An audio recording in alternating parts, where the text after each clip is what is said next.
Hello and welcome to Talking of Science, the show that asks if a tree falls in the forest, has a multinational company already trademarked the sound? As always, I'm joined by my co-host, Dr. C. Hi, Dr. C. Are you enjoying this sunny weather we're having at the moment?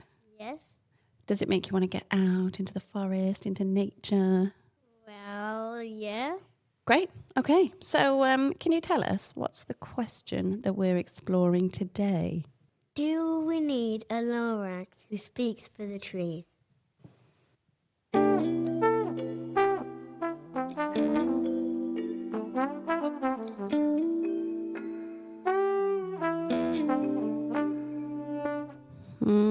Now, we were talking about this the other day, weren't we? And you told me that you actually already know the answer to this question, didn't you? And what do you think the answer is? Yes. Yeah, I actually wonder if you might be surprised. I think we might end up thinking that we kind of already have, but we're not very good at listening. But I don't know. Let's find out. First, I would love to hear just a little bit from the book. Can you read us a little bit from the Lorax, please? I am the Lorax who speaks for the trees, which you seem to be chopping as fast as you please. Absolutely nailed it. Thanks, my love. So, okay. The Lorax is a book, for anyone who doesn't know, by Dr. Seuss. And a film. True. And the story is about the Lorax, a benevolent and furry creature. No, it's about a town which is plastic and fake, and there's one kid who's trying to make the town healthier because they don't have one living tree. Yeah. They've got a wall around the whole town. Yeah. No one leaves that wall. Yeah, fair enough. But I guess the original story, the book, is about the Lorax who tries to confront the Onceler who is exploiting a natural environment. Is that fair to say? Yes, but it's not any trees. It's truffle. Yeah, truffula trees. That's right. Okay. And he makes needs. Which everybody wants because everybody needs. Mm-hmm. Because they have a million uses. Okay, you know this book way too well. Alrighty. So joining us today is a researcher who is focusing her efforts on better understanding communities whose relationship with nature is built on reciprocity, respect, and responsibility. So welcome to the mics, Lotte Zwart. Hi. Hi. So Lotte, thanks so much for joining. Now, we know you because we often hear your lovely nightingale voice at the Sunday session at one of the most friendly bars in Copenhagen. Yes. But for anyone who doesn't know you and who doesn't follow the crack dealers, could you just give us, in your own 3 words, what makes you the right person to be talking to us today about the question of whether we need a Lorax who speaks for the trees? Yes. I think the easiest way to explain would be that I study forestry and specifically livelihoods. So forestry and livelihoods is what you study. Yes. And I'm really excited because you're actually one of the most junior researchers we've ever had on the podcast, which means you're fresh, you're excited, you're still optimistic, you haven't had all your, idealism ground out of you and chopped down by the academic system. So that's great. Yeah, hopefully. So, okay. My first question is, if natural ecosystems had a voice, and I guess this goes to both of you, if natural systems had a voice, what do you think the first thing they would say would be? Stop. Oh, that's a very good question. Stop what? Stop stepping on my toes. Stop chopping. Stop killing my friends. Yeah, I think that could be, in some cases, a very valid answer, definitely. Yeah. Okay, so that was a very measured response there, Lotte. So in some cases, yes, that might be what natural ecosystems are saying. Maybe not all. Yeah, I think looking back, and this is a long, long time ago, when we were still living a bit closer to nature, which is something that, at least for us where we're living in Denmark, is maybe not as usual to us. I think, for instance, let me say, going back to the time when we were still hunting and before we got into the agricultural systems, we used to live a lot closer to nature, and people would hunt down animals, and it would be, for instance, one animal, and that would feed the entire community for at least a week. And then you're only taking one animal. So in that case, the population of that one specific animal, it's quite easy for that population to restore to the normal amount, or as they call it, like the carrying capacity. And then it's fine. Then it's fine to take something from nature and in a way give it back, or just try to take only what you need, and the ecosystem will restore itself.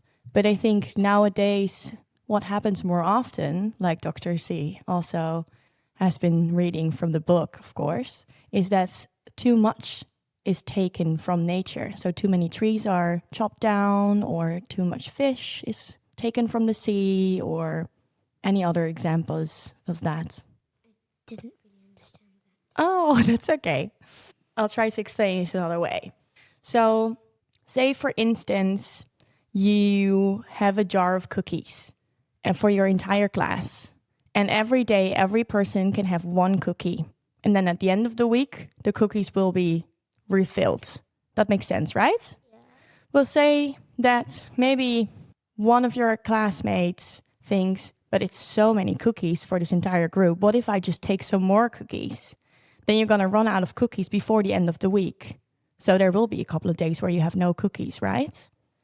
So when you take too much of a certain resource, as they call it, so for instance, a tree or a fish, then it's really hard for nature to refill the jar of cookies. Does that make more sense? Yes. Yeah. Nice analogy. I like it. Yeah, we should talk more in the metrics of cookies. Mm-hmm. I like it. Okay. So I guess what we're saying is there are some ecosystems where too many cookies are being taken out. Mm-hmm. Maybe not all. Are there some systems that are in balance in the world today? I think that really depends on the scale.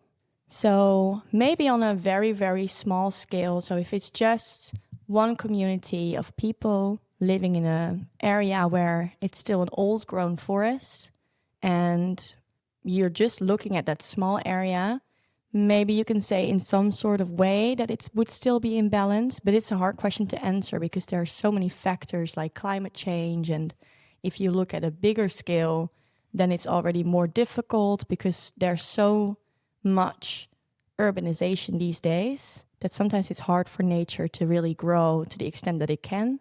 So I think the very honest answer would be no. But yeah, I'll try to stay hopeful. Yes. What are you thinking, Dr. C? It's just really a bit hard to understand. It's a very, very difficult subject. Yeah. I'll try to give some more examples for you, okay?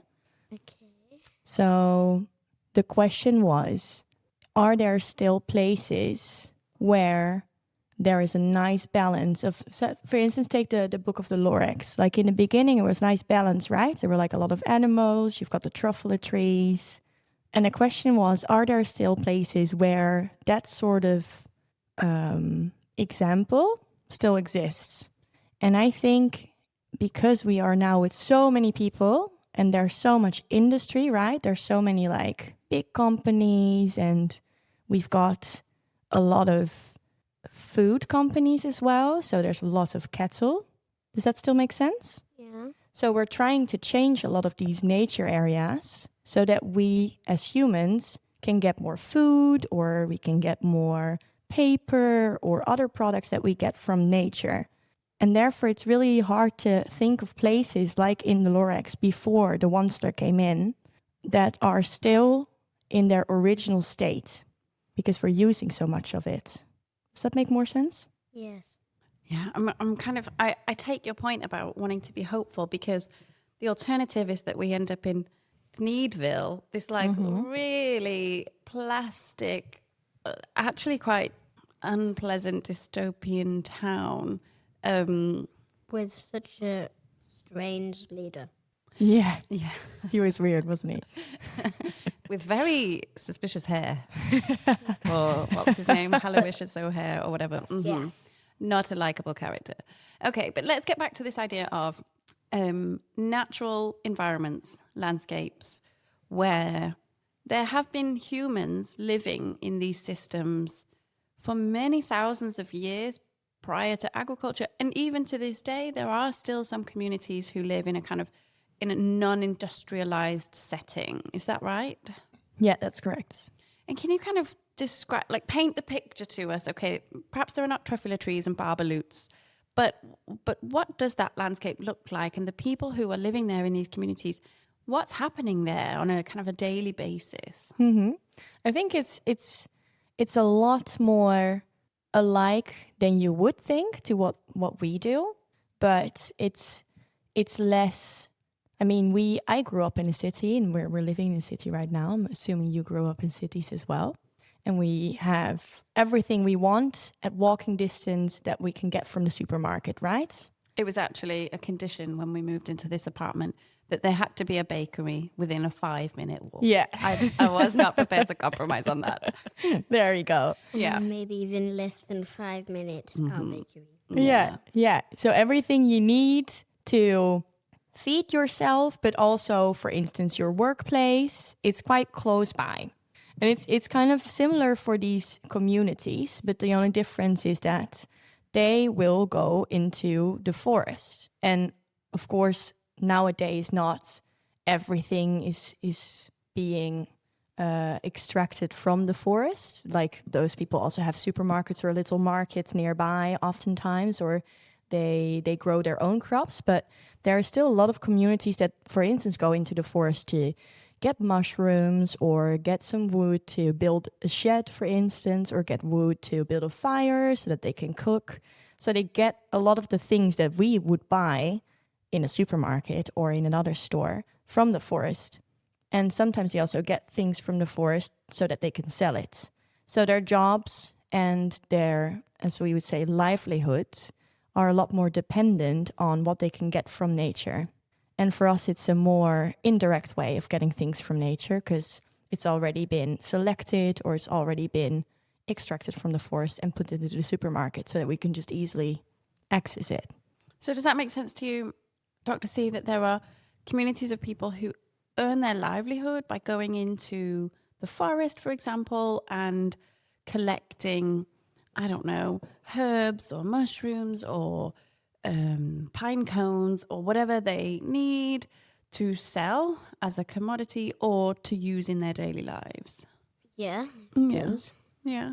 Do you think you would have the first clue if we just like crashed in an aeroplane in the middle of a forest? Do you think we'd have a clue how to survive? Survive off the nature. Yeah, how would we do that? I think I'd be a bit, well, first of all, a bit concerned about spiders. Yeah. Yeah, I don't mind a wilderness wee, I will admit. I'm all in favour of a wilderness wee from time to time. But beyond that, yeah. Okay. So I guess there's a lot of knowledge, a lot of insights and know-how. I would like to try to live in the forest for a bit. Would you? Yeah. Like without a tent. Okay. Oh, But then come home again. completely outside. I think it must be quite hard, especially finding food. Do you think you could find food in a forest? Well, maybe bring everything else than a tent. Okay. So you bring the food. Yeah. Yeah, because I would also find it scary to take some berries and then maybe they're the toxic berries and then I Yeah. wouldn't know which berries to pick from the forest. Yeah. And my squirrel catching competencies are very low. Yeah. Okay. Yeah. Like you say, berries are a bit of a risk. Mushrooms are a risk. Exactly. Any random leaf. Mm-hmm. Yeah. I often think about this. I mean, Why would you eat leaves? well, Some people eat leaves, especially with the people that know a lot about the forest. They use them often for traditional medicine. So they will get certain leaves and maybe they chew on it and then it will get rid of their headache, or maybe they're nauseous and they eat something from the forest and they're less nauseous. A lot of our medicine that we use now is based off of what people could find in nature. And then just made into tablets or something. Exactly. Yeah. put in a plastic bottle because, as we know from the film of the Lorax, if you put things in plastic bottles, people will buy it. Yeah, there's even a bit where they're making a new air product, And then when small and then it says when they and it's in plastic bottles, and then they're like, well, why would people buy this? But then when you make a new factory to make the plastic bottles, and then the air quality is just gonna get worse, and then they just need to buy more air. Yeah, it's not very preventive, is it? It's just making it worse. So on that topic, Lotte, can you help us to understand what are the benefits that trees bring us? Trees that are chopped down, but also trees that are still in the ground. Like what role are they playing in our world? Well, they play a very, very big role. Well, first of all, the trees make sure that we have clean air.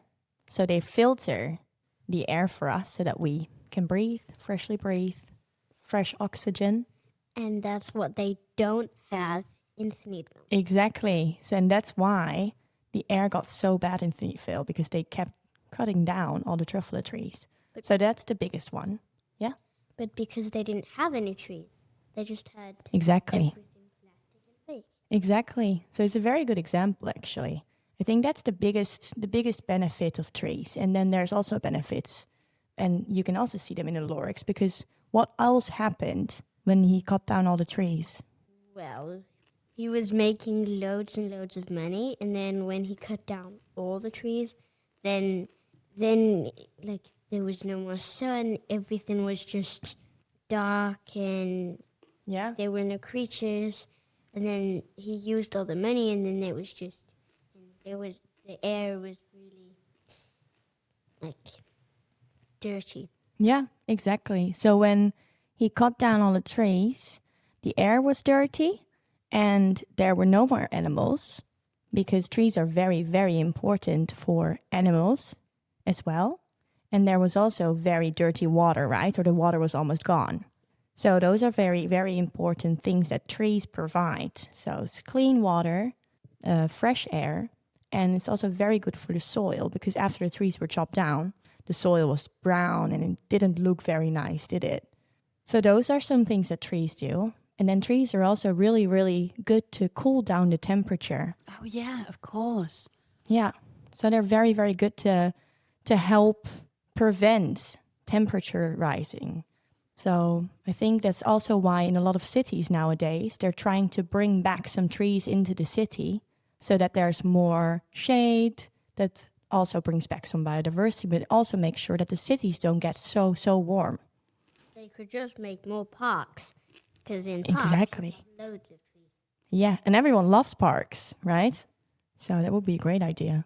I guess we also like apartments and Yeah. supermarkets and having a bakery within a 5-minute walk. Yeah. Yeah, that makes it really difficult. Yeah. Yeah, so why trees are so important is because of all these reasons, and why the animals go away is because trees are part of an ecosystem. Have you ever heard of that word, Dr. C? So do you know what it is? Well, it's like what the trees do. Yeah, definitely. It's their role in nature. So say, for instance, a forest is an ecosystem, and everything that you can find in that forest is part of that ecosystem. And an easy way to explain this is, have you ever played the game Jenga? Do you know that one with the little blocks? So imagine that every block in that game is an animal or an insect or a tree. What happens if you take too many blocks out? Then the tower collapses. Yeah, exactly. So what happens in an ecosystem is, when you take away certain animals or certain plants or a tree, is if you take one away, it's kind of okay. It will go a bit wonky. It will maybe wobble a bit, but it can kind of survive. But if you take too many away, then it falls over. So the ecosystem collapses. And that's what you see in the Lorax as well. Okay, so we've got trees giving us medicine, trees providing home for animals, providing us with shade and kind of keeping our environment stable, giving us fresh air. But I guess also Indigenous communities that kind of live very much in tune with nature, they are exploiting, taking trees for wood, but just not on the scale that the Onceler did, or that kind of consumer-driven capitalism Yeah. is doing. Yeah. Yeah. Yeah, the way that they extract or like they chop down trees could never let that ecosystem collapse. It's too big a scale to do that. Yeah. And is there kind of so in these communities that you're studying? So I guess you have kind of insights into communities in Asia and Northern Europe, and I guess there are also communities across the African continent and the Americas. I guess I think we sort of mentioned it earlier, there's a lot of knowledge, Indigenous knowledge and kind of an awareness of the connection that these communities have with nature. So how does that play out in kind of daily behavior in communities living kind of much more closely in tune with nature? Yeah, like their attitude towards nature. Yeah. Yeah. I think it probably really depends, but one community where we went to and that we had a couple of interviews and we walked into the forest with them and they would show us all these places where they would get certain things. And I remember there was one part of the forest where the person that was guiding us did not want to go into because that was spiritually a very important place. So she would say that people that go into that part of the forest, they see their ancestors. So that's and for them, that's really related to nature because it's an all-grown forest. And then she also was saying that there are some spirits in the forest. And if you, for instance, would step on the tree trunk too hard or you would do something that is disrespectful, then you would get sick. So the way that they approached it was a lot more like you have to be respectful of nature. And they would sometimes also bring gifts. And in the old days, because now they don't have a shaman anymore, but they used to have a shaman and the shaman would bless the harvest and go into the forest and slaughter a chicken, which is obviously not very nice, but it's an old tradition. So that would guarantee that there was like clean drinking water every year. So it's, I think, a very deep spiritual connection that those people feel to nature. And there's also community. So the question was, of course, do we need a Lorax, a voice for nature? And there are some communities, for instance, in Australia or in North America, if I'm correct, that believe that nature is also an entity. Do you know what entity means? Like seeing nature as if it was also a person that is equal to you and me. So they would, for instance, ask the trees or what they want, or they will consider that a river has certain feelings as well. So in this case, this is a community that thinks of nature as a person that is equal to them. Does that make sense? Yeah. And that would be the voice. Yeah. But now I have a question. Of course. Would it be possible to live without trees? No. If there were no trees, that would be very bad for us because right now trees are one of the biggest contributors to our air. So if there's no trees, that means we will have a hard time to breathe. And what's also a bit difficult is that when you chop down a tree, then it releases CO2. Do you know what that is? No. So when you breathe in oxygen, and then you breathe out carbon dioxide. And the trees take the carbon dioxide. So they breathe in the carbon dioxide and they breathe out the oxygen. So we need that, right? Because we need the oxygen and they need the carbon dioxide. But if you chop down a tree, then it releases all that carbon dioxide. So the air gets even more suffocating. So if there's no trees, it would be very, very hard for humans to live on this planet. Would it be easier to live on any other planet or would it be the same? That's a very good question and one that I might not be able to answer.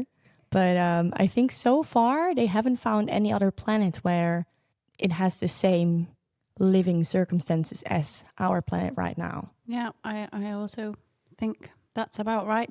So if we go back to this idea of somebody who speaks on behalf of the trees and these voices in political systems, in the media, the kind of the zeitgeist, the narrative around who has the biggest voice, who has the most important thing to say, who's listening and who's being heard. Mm-hmm. Yeah, that's a That's quite a complex question, I think. Because I think in this case, again, it's all about scale. I think there's even in Denmark, if we're not looking to countries or communities who live really close to nature, even in Denmark, you have a lot of community gardens, for instance. So on a very small scale, you can definitely do something for nature and be the voice for nature by planting in like indigenous or not indigenous, it's called like the plants that are from the country. I don't know the word for it exactly, but Does each country have a specific plant? no, a specific, not maybe not one singular specific plant, but every country has a certain climate that fits very well for certain species of plants or for certain species of trees. And by planting those, you can bring back a lot of insects that really like those species. And what do insects do? What do bees do? Except for make honey. Do you know? Hibernate? Well, some They bees also do. hibernate, yes. And what they also do is when they jump from flower to flower is they bring some pollen from the flower to maybe the next flower. And then those flowers will turn into more flowers. Do you understand? So that's a very good thing to do on a small scale. And then you have the country scale, of course, where I guess if you're looking at a democratic country, the voice for nature would be the person who votes for a political party that takes sustainability or nature as a priority in their election campaign. And so if there's no one specifically on a political level campaigning to be the voice of nature, what alternative voices are getting in the way? I'm thinking, I guess the system of capitalism it's sort of this big amorphous faceless mass, but there are definitely voices that are influencing all of our behaviors and that are maybe kind of running counter to a sustainable model of living. Yeah. Does that make sense? Yeah. Are you aiming at like the big companies maybe? Yeah, but also maybe like our own, consumeristic approach to life. Yeah. Because we're all balancing that we want the best for ourselves and yeah. Who are the kind of conflicting voices? Yeah. Well, I guess definitely like any type of industry would be a very, very conflicting voice with trying to be sustainable. Like if we look at oil companies, of course, the timber industry, chopping down the trees. You've got a very big one is the meat industry. So those are three really, really big ones where a lot of forests are cut down to extract a certain resource or to build more farms, grow more crops. So, and they earn a lot of money with it. And money does make the world go round, sadly. Yeah. So that makes the small voices of people who care a lot about nature a bit less heard. I think one great example would be Greta Thunberg. I mean, she's quite a famous activist who like speaks up for nature. She also gets a lot of hate, sadly. But that's one small person against an entire industry with a lot of money to do a lot of things to still cut down trees. Yeah, that makes sense. We have a really lovely book, don't we? Greta and the Giants, where kind of big industry is represented by literal giants stomping around the forest. Okay. How are you feeling, Dr. C? It's a bit gloomy, isn't it? So when we talked before, Lotte, you talked about that a loss of forest, we kind of think of these, there are three things that happen. There's a loss of biodiversity, a decrease in the kind of oxygen and the air purification, changes to water circulation. But then there's a fourth kind of pillar that you were saying that very rarely gets talked about when we lose forest, and that's the way of life and the perspectives of communities living in forests. Yeah, I guess sometimes the human aspect gets forgotten a little bit when we talk about climate change, which is that we just talked about those communities, right, that live more with nature. Do you remember, Dr. C? the people that get their supermarket stuff from the forest. Yeah. Yeah, so you have those communities, but now because there's all these industries that are cutting down trees, or because the climate is changing, it gets harder and harder for them to get those things from the forest. So what you see is that a lot of those communities need to change their ways and find a different way to get an income. And sometimes that's quite easy. People will change to building a farm and do agriculture instead. But sometimes it's also quite hard because maybe this is very remote and the people don't have a car or don't have a bike and they can't get to a city and they can't apply for a job. A lot of people can't read. And because they used to be able to live with nature in a balance. And what you see happen a lot is that in certain areas, people find it very important to make sure that the forest survives. So what they do is they will make a part of the forest into a protected area. And oftentimes you mean like governments? Yeah. Okay. So governments often, a national park or a protected area. And when doing that, they also demarcate that area. So they put boundaries, right? So you have a map and it's like, this is the protected area. And sometimes what you see, for instance, in the Amazon, do you know what it is? Yeah. So with the Amazon in Brazil, there was a lot of communities that were living in that area, and then they make it a protected forest, and then they had to move. But those communities have been living there for years, and suddenly you have to leave everything behind and you have to go somewhere else, which is a bit unfair. And then it's either that or it's the government telling the communities, oh, you used to be allowed to go into the forest, but now you can't go into the forest anymore.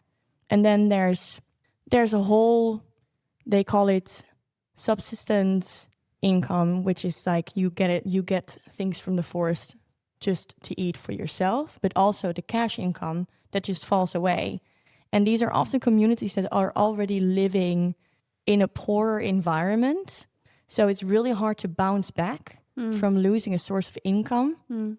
So I guess what I'm trying to say is that we consider all these natural factors of forest degradation, but it's also important to consider that not everyone has the luxury of going to a regular supermarket and buying their stuff, but a lot of people still rely on those natural resources. Yeah, and it's not as straightforward just simply saying, okay, we just close off this area, we say it's protected, job done. We go home, we protected everything and everyone that was here before. Really, there's a vulnerable group that is just not being taken care of on either side. You know, either there's an exploitation of the natural environment that overrides their way of life, or a kind of broad strokes protection system that still overrides their way of life. Yeah, exactly. Yeah, it's quite difficult to grasp, isn't it? So that means that it's harder for them to go to Netto. Exactly. Yeah, they're quite hard. They're Netto. Yeah. Imagine if if somebody just said to us one day, you can't go to the supermarket anymore. That's we can go to Menu. Other supermarkets are available. Yeah, you're right. You can order it online. We'd get an Emily delivered. Yeah. So it's almost unthinkable for us, isn't it? Yeah. But I guess what I'm trying to say is if somebody cut off our access to food, I mean, literally, what would we do? I'd move to Britain. Just move country. But some people, especially in these communities, they've been living there for their whole lives, and their parents have lived there, their grandparents have lived there. So that's like quite sad if you have to leave. I mean, for us, maybe this is hard because we are all expats, so we're kind of used to leaving things behind. We're used to being dirty foreigners. But I think what's also quite hard is that some people don't have the money to move to a different city.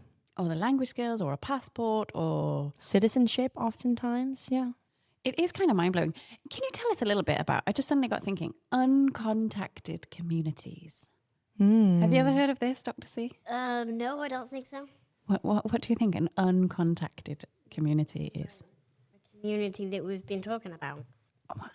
Yeah, but maybe it's a bit more extreme. Lotte, can you fill us in? I think it means that these communities have been living in a place that's so remote that they are not in contact with other villages, or that we don't know that they exist. Does that make sense? So there are some islands, for example, where Like where?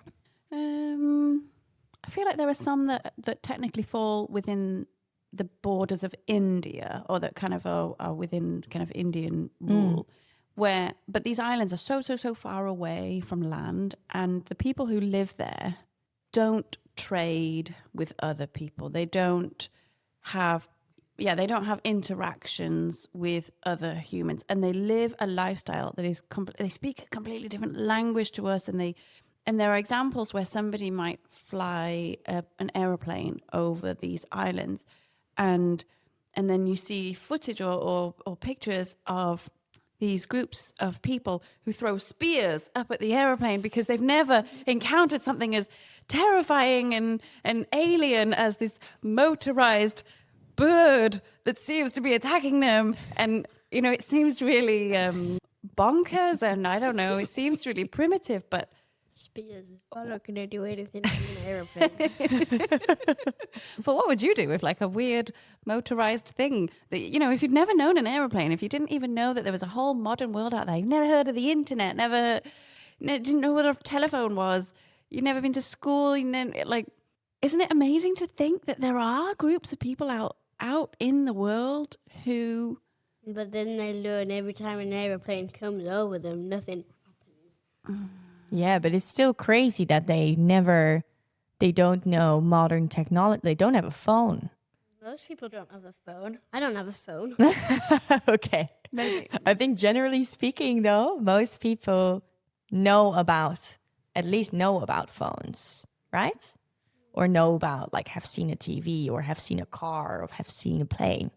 And even, I guess, like, for some really, really, really uncontacted communities, even things that we would find old-fashioned, like a horse and cart, would still be modern and Modern. out. Do they not even have animals? Well, just different animals, just a completely different way of life. And I guess it's also really important to... Like an animal that we've not encountered. Maybe there are truffula trees Yeah. on these islands, and barbaloots, and... How big are How big are the islands? Like, are they like little palm islands or? No. Okay. There are forests growing there, and I don't know in square kilometers. Do you want me to look it up? Yeah, so they're not like as big as this room, like round with water on all sides. But what's also nice is that it's absolutely forbidden to try to make contact with uncontacted communities, right? Mm-hmm. And no, I don't really know the rules about it, but I have heard about this example as well in India, where it was very dangerous for scientists to approach because a lot of people got killed. Yeah. Because they are quite not, I don't want to use the word hostile because I feel like that's not really the appropriate term for it, but I guess not very used to people going to that island and speaking a completely different language maybe, and it all being so foreign and strange. So they decided to leave them be. Doesn't a lot of food products use palm oil? Mm-hmm. You mean like this chocolate that we're enjoying? Yeah. Yes, it's definitely in a lot of products. Yeah, you're very right. And what makes you talk about palm oil, my love? It's just basically the only thing I know about. Deforestation. Yeah. Mm-hmm. Yeah, it's definitely a very, very good example of oftentimes you see palm trees in plantations. Do you know what a plantation is? Well, a plantation is an area where you plant trees, but it could also be something else. Can also be, I don't know, tomato plants, for instance. And what you see often is like these really long rows. Yeah. Yeah. That's what they use in books. Yeah, exactly. So that's a plantation. That's what a farm looks like in books. Yeah, exactly. With farms, they do it too. And then what they sometimes, when people are making these plantations, they choose to do a monoculture. And a monoculture means that it's only one type of tree. So mono is single, right? So like a single tree, and they plant it in rows and rows and rows. And they often do this with the palm trees, the palm oil trees. So you have these rows of all these palm oil trees, and because it is in rows, it's quite productive. But what we learned about like the ecosystem, right? It has all these different building blocks. So what do you think happens when you only have one of those building blocks? Then the air quality isn't so bad. You mean because there's a lot of plants? Yeah. Yeah, I see what you mean. You get what a plantation is. Rows and rows of a single species of plant. And maybe think about how that applies to the insects and the birds and the other elements of that ecosystem. How will that affect them? What does that? I don't know what you're talking about. Touché. Yeah, okay. Well, I guess I deserve that. I'm just saying, I think there would be like not as many birds, not as many insects and things, because if a bird doesn't, if it's not the right plant for them to build a nest in, then they're just not going to be there. Just think of like, if there is a specific animal that eats specific plants and there's no plants, there's only palm trees, then that animal is not going to go there, is it? Sadly, what we see a lot is that these areas are quite big, and because it's only one tree species, it's quite hard for the earth to find these different nutrients or give off these different nutrients for other things to grow. So you have like this one area that is kind of nature because it's trees, right? But it's not very good for the environment because it's only a single tree. And usually when you go to a forest, what do you see? Do you only see one type of trees? Well, I see a lot of the same trees. Yeah, I actually do. Yeah, but you also see like bushes, right? And like plants and yeah. So it's like really different. And like they're all different ages because they're tall trees, they're smaller trees. I'm thinking like last year when we went to Wales and we did a couple of hikes, then we were like foraging for raspberries that we found growing up like halfway up the forest. And we had the mystery with the fox. We did have a mystery with a fox. Shall I fill you in on that? Yes, please. So little brother had a little packet of, they're called mini cheddars. And there was this, I don't know, a moment, I think he sort of busted open the packet and a few of them fell on the floor. It was wet. It's always wet in Wales. Mm-hmm. So a few of these just got left on the ground, and it happened to just be right next to just a little hole, like I think where a tree had upturned, and then there's like a little cavity kind of underneath. Yeah. And I thought nothing of it, but like, oh, there's 2 or 3 mini cheddars on the ground. Okay, whatever. We carried on. We crossed a stream. We got to a thing, a monument, blah, blah, blah, something. Took a load of photos. And then we came back, and they had gone, like fully gone. Oh, yeah. Yeah, I can imagine. So we were just really speculating. And apparently it made a big impact on our family. This question of where did these... Were there maybe 3 that dropped? I don't know. But there was not a crumb. Yeah, not even, like, nothing. No. Would be a bit unromantic if it was just a passing dog with its owner, right? True. But we didn't see any owner with a dog. It could have been anything. We attributed it to a fox. Could be, yeah, definitely. Mm-hmm. Yeah. I like to think of it peeping its little nose out, thinking, have they gone? Is it safe? Is the coast clear? And then sneaking out, nibbling and darting back in. Yeah. And I guess that's like the beauty of nature, that it's there. It's doing its thing. It doesn't need us to watch or give it like a medal or whatever. It's doing its thing. Yeah. So actually what we need to do is just leave well alone. Yes. Yeah. I think, yes. In most cases, yes. But I think it's also, well, maybe I'm now saying something like I'm not an expert on this topic, but I've also read some articles saying that like in the big cycle, like the ecosystem, the human is now kind of also a predator. So we take or we kill animals, and in some countries, what you see is you have these nature areas. For instance, Denmark, but also Germany, the Netherlands. You have these nature areas, and for instance, in summertime, there's too many rabbits. Oh, yeah. And then those rabbits need to be brought down to a certain amount of rabbits. So what they do is they allow hunters to hunt rabbits for a season, or they allow hunters to hunt deer for a season. Yeah. And it's because if not, then there's too many deer, there's not enough food, and then the deer, instead of the human, exploits nature in a completely different way, because these areas are not what they used to be. So the resources are divided in a different way. And then there's a bigger chance that more deer will die. Exactly. That's very clever. Yes, that's true. Yeah. Yeah, okay. So it's like once you've started to make changes to an ecosystem, then you have to keep creating interventions to restore the balance. Yeah, and I guess, it depends if you want to restore the balance, then yes. But I think it's also one of those things where sometimes it can be good to just watch nature do its thing. But I think we as humans have a very hard time accepting that a species is going extinct, which is also quite sad. Yeah. So we have reached the time of the show where we will give you our undivided attention. Where we will fall asleep. I hope not. I don't think so. It's the bedtime story where you fall asleep. Yeah. Us or And there's a bed. there's there's fluffy pillows. There's absolutely. There's swummy swans wafting us with palms from the palm tree plantation. And then there's little fish, Hummingfish. hummingfish. Oh, yes. And the bears. Yes.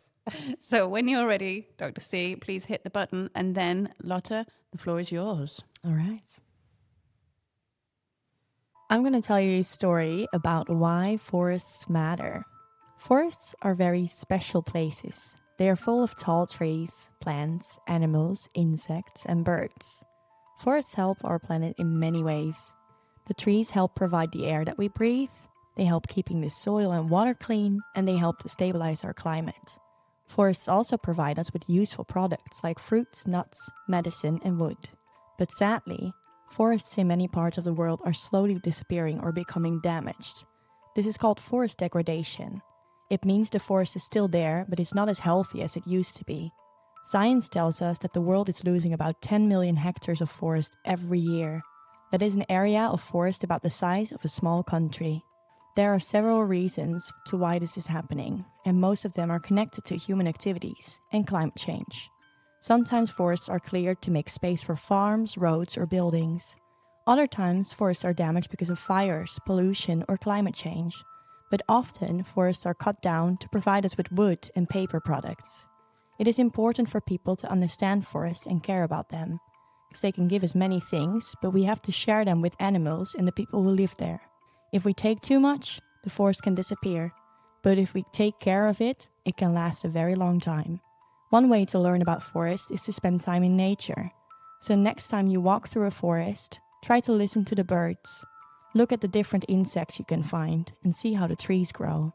Everything is connected and working together so that nature can grow and thrive. When people learn about forests and talk about protecting them, they help raise awareness so that forests can be protected for the future. Because like the Lorax says, unless someone like you cares a whole awful lot, nothing is going to get better. It's not. By learning about forests, enjoying nature, and helping protect it, everyone can play a small part in keeping forests healthy for the future of our planet. Yes. Did that make sense? I saw you smiling. Yeah. Yeah. Yeah? That was because you added in a line. Yeah. It's a great line. And I love the optimism, this idea that just by being out in nature, by being curious, then that's already taking one little step towards wanting to protect it, kind of seeing it, really seeing natural environments. Yes. Gives us the will to protect Yeah. those natural environments. Exactly. Yes, I love it. Thanks, Lotte. Did that stir up any more questions for you? Yeah, but the people that live in the forest, they basically do have the forest. Mm-hmm. Ta-da! But if the companies chop down the forest, it's like chopping down Netto. Yes. I think that's a good analogy. Yeah, I think you cracked it. Are you sponsored by Netto today? Yes. I think you've nailed it. You got it. You've hit the nail on the head. Thanks, Dr. C. Okay. I think this has been really fascinating, like a really, really extra interesting chat. Wouldn't you agree? It's been there's been a great menu. Good. Thanks for the compliments. And thank you to you, Lotte, for coming and sharing this story. Thank you for having me. You talked to us about the Lorax and communities that you're trying to understand better and for us all to hopefully understand a little better. So if anybody would like to look you up, would like to find out more about your work, where can they find you? Oh, that's a good question. I guess on LinkedIn. Yeah, That's easiest. So it's Lotte Zwart, LOTTE ZWART. Okay. They can find you. Alrighty. And if somebody would like to hear your silky voice, maybe trying to take on the likes of Amy Winehouse. Then they can come to Graven's Run. Yeah, we need to chat to those guys about our sponsorship deal, I think. But yeah, Sunday afternoons, Yes. Graven's Rand for anyone in the Copenhagen area. I can't say Copenhagen, it's in Frederiksberg, but it's close enough. Yeah. Copenhagen area, yeah. I also have to say a big thanks to Nilesh, as ever, for all the work going on behind the scenes. And thank you, listeners, for joining us. And if you would like more Talking of Science content, then you can catch up on all our episodes wherever you're listening to this. You can also find us on Instagram or LinkedIn or all the places where we should be. And finally, sorry. And tell us if there's anywhere when we're not, because that's happened before, and it was a mystery. We were not on YouTube. It's true, we were not on YouTube. Yeah, now we're on YouTube, that's right. I don't care. And finally, to you, Dr. C, I can actually totally see you retreating out into the wilderness to live in tune with nature. In fact, if the Lorax role were to officially become available, I think you've got what it takes. I think you've got strong communication skills, you've got a passion for sustainability, and you're really rocking that massive moustache. But I would like you to remember that nobody needs a thneed, and the job of selling fresh air to people in plastic bottles deserves to be buried in a wetland, never to resurface again. But there is a little problem. What's that? I would not be able to stop big companies from chopping down trees, especially palm trees. And biggering and biggering and biggering. Yes, so I can't be the Lorax. The thing is, you've actually kind of hit on an important point. The thing is. But you're absolutely right. The thing is, I can't be the Lorax. You're absolutely right that trying to be an activist to speak for the trees is a really hard thing to do. If it were easy, someone would have done it by now. Okay, so you're not going to go for the role of the Lorax? No. Fine. Okay. Thanks for listening. Bye. Okay, brace yourself, Lotte. Are you ready? In Threadville, we manufacture our trees.